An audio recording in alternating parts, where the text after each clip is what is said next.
नमस्कार बच्चों, आज हम हिंदी भाषा की 8वीं कक्षा की पाठ्य पुस्तक ज्ञान सागर के पाठ 12 पौधे के पंख के अभ्यास के प्रश्न करेंगे। इसके कुछ प्रश्न हम पिछली वीडियोस में कर चुके हैं, आगे के प्रश्न हम इस वीडियो में करेंगे। तो आइए शुरू करते हैं। हमारे जो प्रश्न हैं अब अनुमान और कल्पना से आधारित हैं। पहला प्रश्न देख लेते हैं। अगर लेखक श्रीधर के साथ घूमने चला जाता तो क्या होता? कि अगर लेखक श्रीधर के साथ घूमने चला जाता तो उसके पिताजी बाद में श्रीधर के साथ साथ पूरे परिवार वालों को बहुत डांटते, क्योंकि उसके पिताजी और जो दादी माँ थी वे उसे कहीं भी बाहर अकेले नहीं जाने देती थी। तो अगर वह श्रीधर के साथ घूमने चला जाता तो बहुत ही उन्हें डांट पड़ती।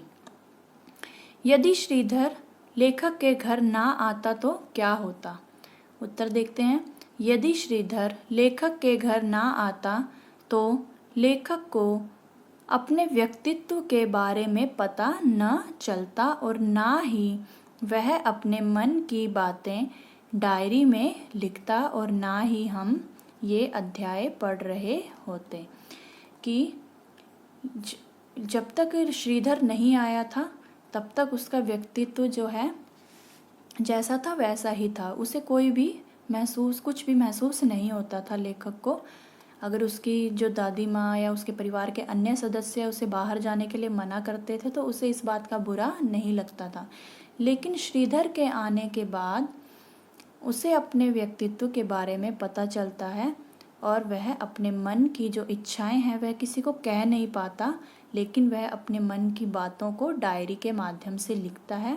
और आज हम उसी अध्याय को पढ़ रहे हैं। आगे बढ़ते हैं। कल्पना कीजिए कि आप लेखक के मित्र हैं। कल्पना कीजिए कि आप लेखक के मित्र हैं तो आप उससे क्या बातें करते और क्या क्या करने को कहते?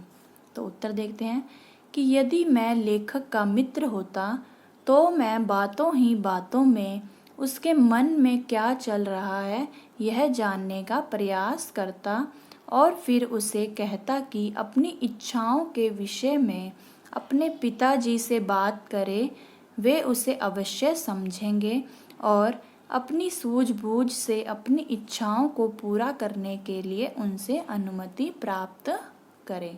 एक अच्छा मित्र होने के नाते हमारा यह फ़र्ज़ बनता है कि हमारे मित्र के जो मन में विचार चल रहे हैं हम उस विचारों को समझें और उसे यह समझाने का प्रयास करें कि यदि तुम्हारे मन में जो इच्छाएं हैं, यदि तुम अपने पिता से या आपके घर में जो भी बड़ा है उससे इस बारे में बात करते हैं तो अवश्य वो आपकी बात को समझेंगे और आपको शायद हो सकता है वह आपकी इच्छाओं को पूरा करने के लिए आपको अनुमति भी दे। आगे बढ़ते हैं। आगे के प्रश्न हमारे भाषा की बात से संबंधित हैं। पाठ में से दिए गए शब्दों के लिए उचित विशेषण या विशेष्य शब्द छांटकर लिखिए। ये विशेषण है, यहाँ पर हमें विशेषण शब्द लिखने हैं और यहाँ पर विशेष्य। आपको पता है विशेषण किसे कहते हैं? संज्ञा और सर्वनाम शब्दों की विशेषता प्रकट करने वाले शब्दों को विशेषण कहते हैं।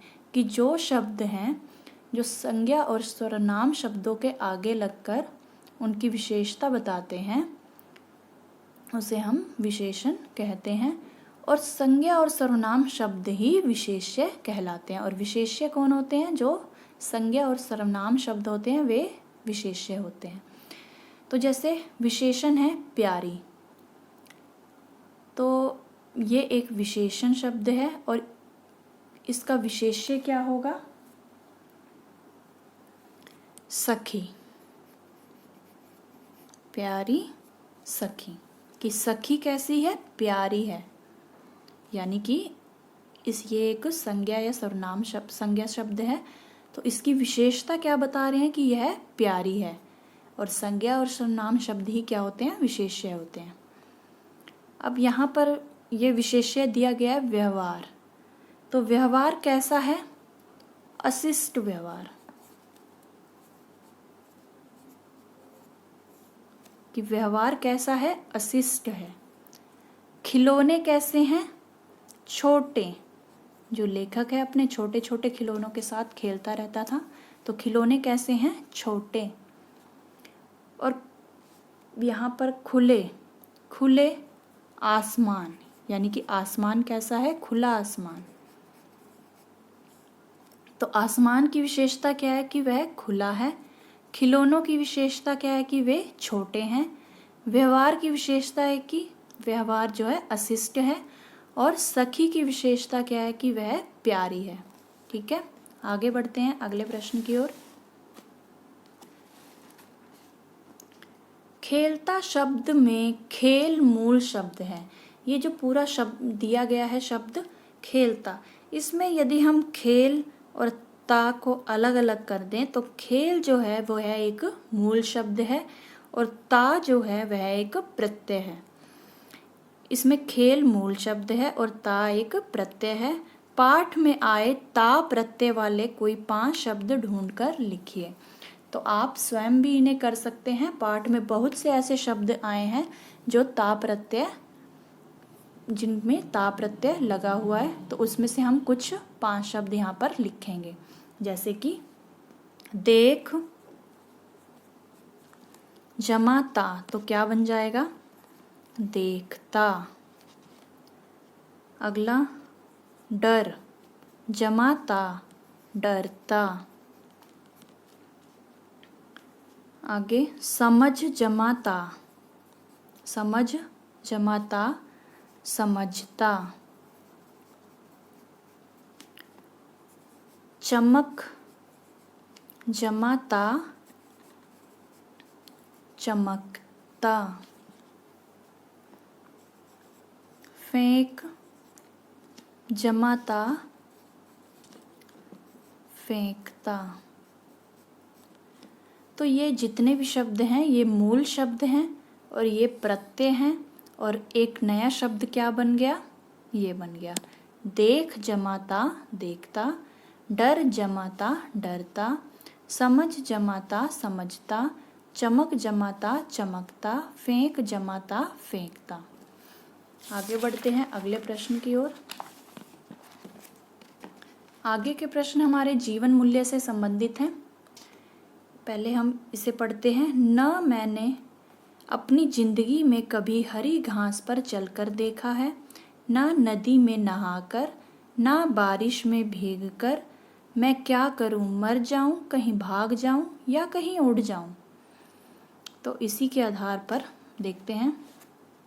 बच्चों के सर्वांगीण विकास के लिए बचपन में खेले जाने वाले खेल तथा अन्य क्रियाकलाप क्यों जरूरी है।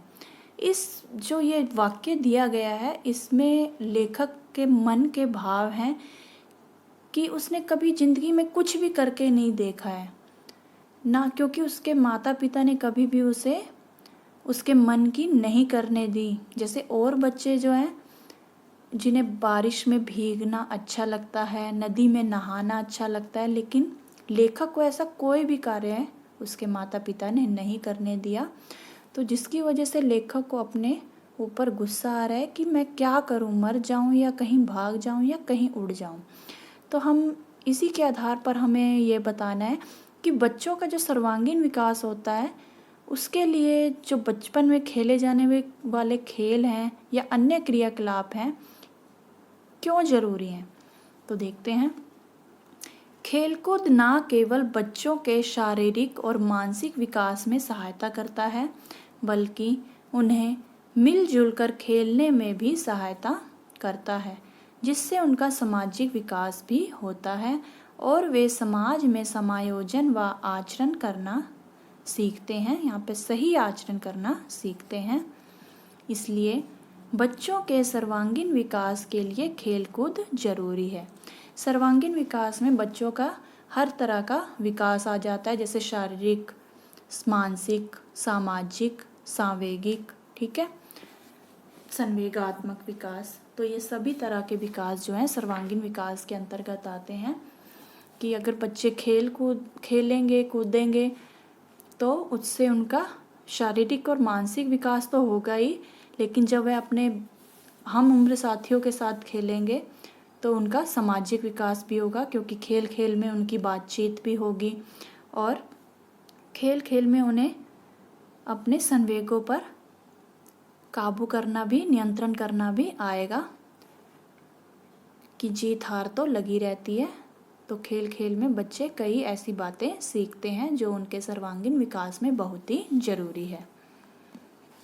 आगे बढ़ते हैं अगले प्रश्न की ओर। हमें अपने आत्मविश्वास को बढ़ाने या बनाए रखने के लिए क्या क्या करना चाहिए? तो उत्तर देखते हैं। हमें अपने आत्मविश्वास को बढ़ाने या बनाए रखने के लिए अपने अंदर जुझारू प्रवृत्ति को बढ़ावा देना होगा, हमेशा सही का साथ देना होगा और किसी भी एक क्षेत्र में दक्षता हासिल करनी होगी या किसी एक विशेष कार्य में निपुण होना होगा, विशेष कार्य में निपुण होना होगा, ताकि हम अपनी हर बात को सामने रखने के लिए सदा तत्पर रहें और कभी भी अपनी बात कहने में ना झिझकें। कि जिस बच्चे में आत्मविश्वास नहीं होता है वह कभी भी अपनी बात को खुलकर नहीं कह सकता है, और अपने आत्मविश्वास को बढ़ाने के लिए या बनाए रखने के लिए हमें कभी भी अपनी बात कहने के लिए झिझकना नहीं चाहिए, चाहे हम गलत हों या चाहे सही, लेकिन हमें अपनी बात जो है वह कह देनी चाहिए ताकि हमारे आत्मविश्वास बढ़े। इससे जो है बच्चे में आत्मविश्वास बढ़ेगा कि मैंने चाहे गलत कहा या सही कहा, लेकिन मैंने अपनी बात तो रखी सामने, कुछ कह तो पाया।